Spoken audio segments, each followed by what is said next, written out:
His name vanished from the records. His body was never found.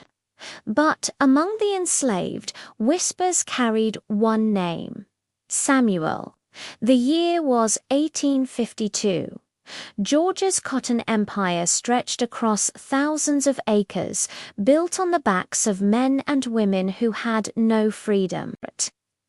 At the center of this story was Samuel, a man in his late 20s, broad-shouldered, quiet, and resilient. Born into slavery, Samuel had never known life beyond the plantation fence. His hands were scarred from years of picking cotton under the relentless southern sun. The plantation's master rarely dirtied his own hands with discipline. That task fell to the overseer, a man named Caleb Whitfield.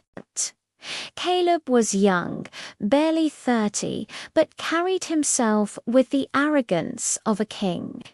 His piercing blue eyes and pale face stood out against the sweat-soaked fields. To the enslaved, those eyes were not beautiful. They were cold, watchful, dangerous. Caleb's cruelty was legendary. He kept a whip coiled at his side like a rattlesnake, ready to strike, and he relished punishment. For Caleb, discipline wasn't a grim duty, it was entertainment. He would laugh as men fell to their knees. He would smile when women cried out in pain. And in those quarters, Samuel lived with the weight of it all. Daily life for the enslaved was a cycle of exhaustion and fear. At dawn, the horn would sound, and Samuel, like every man, woman, and child, marched into the fields.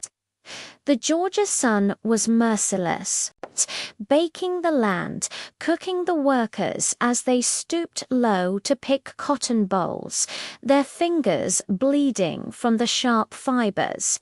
Food was scarce.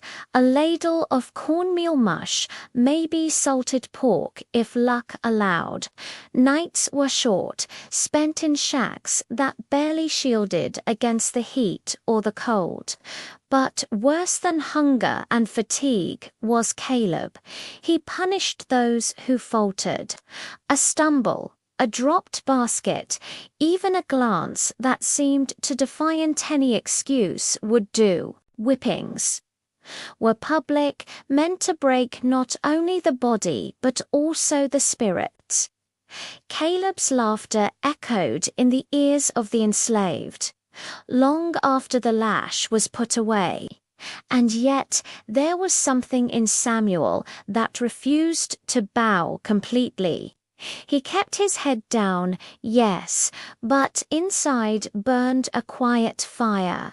He remembered stories whispered by the elder, stories of rebellion, of escape, of men who had fought back against impossible odds. For years, Samuel endured. But then came the breaking point. One evening, Samuel returned to the quarters to find his younger sister, Ruth, trembling in the corner. Her dress was torn, her eyes swollen from crying. Caleb had been there. He had taken what he wanted and walked away without shame. That night, Samuel sat in silence. His jaw tightened, his fists clenched.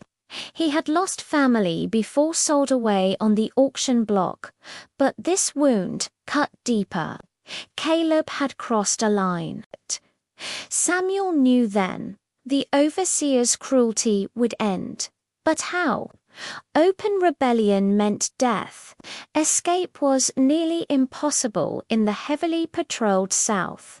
Yet whispers among the enslaved spoke of other ways, shadows and secrets that masters could never prove. Samuel began to watch, to wait, to plan. The quarters after dark were a world Caleb rarely entered. He feared the unity of the enslaved, feared what might happen if he walked too far from his whip and gun. But Caleb's arrogance was growing. He drank heavily. He boasted loudly. He began to wander the quarters, taunting men, cornering women, and Samuel realized one night Caleb would walk in too far. One night he would cross the threshold, and on that night Samuel would be ready. It was July. The air hung thick with heat and mosquitoes. That night the moon cast long shadows over the plantation. Caleb stumbled from the big house. Half drunk, whip dangling at his side, he swaggered toward the quarters, blue eyes gleaming with malice. His voice slurred as he called out names, demanding obedience even in the dead of night. The shacks fell silent. No one moved, but Samuel was waiting. Caleb pushed open the door to one of the cabins, sneering at the sight of huddled figures. He laughed, stepping inside, and in that moment the door closed behind him. What happened next was never recorded in the master's ledgers, never written in the overseer's reports, because Caleb Whitfield never left that cabin alive. Some say Samuel struck him with a hidden tool, a heavy iron used in the fields. Others whisper that several men rose together, pinning him down, silencing his shouts before they could echo. A few believe it was quieter still that Caleb was strangled, his cruel breath choked out of him in the very quarters he had terrorized. But what we know is this. By dawn, the overseer was gone. His body, his whip, his blue-eyed sticks. The enslaved never spoke of it openly, but in hushed tones they passed the story. Samuel had taken justice into his own hands. Caleb's cruelty had ended in the very place he thought he ruled. And as the sun rose over the fields of Georgia, the quarters were strangely still. The master's horn sounded, but no overseer came. When Caleb's absence was discovered, panic rippled through the plantation. The master organized search parties, bloodhounds were brought in. Every shack was turned upside down, but there was no body, no trail, nothing but silence. The enslaved kept their faces blank, their voices steady. No one spoke Samuel's name aloud, yet suspicion grew. The master questioned, threatened, demanded answers. Some claimed Caleb had run away, fearing debts or enemies. Others muttered about spirits in the quarters, about the land itself swallowing him whole. But among the enslaved, the truth was known. Samuel had not only taken Caleb's life, he had erased him. Perhaps buried deep in the earth, perhaps hidden in the swamp where even dogs lost the scent. Punishments followed. Whippings, harsher rules, tighter chains. The master could not let such defiance pass unanswered, but still, Caleb never returned.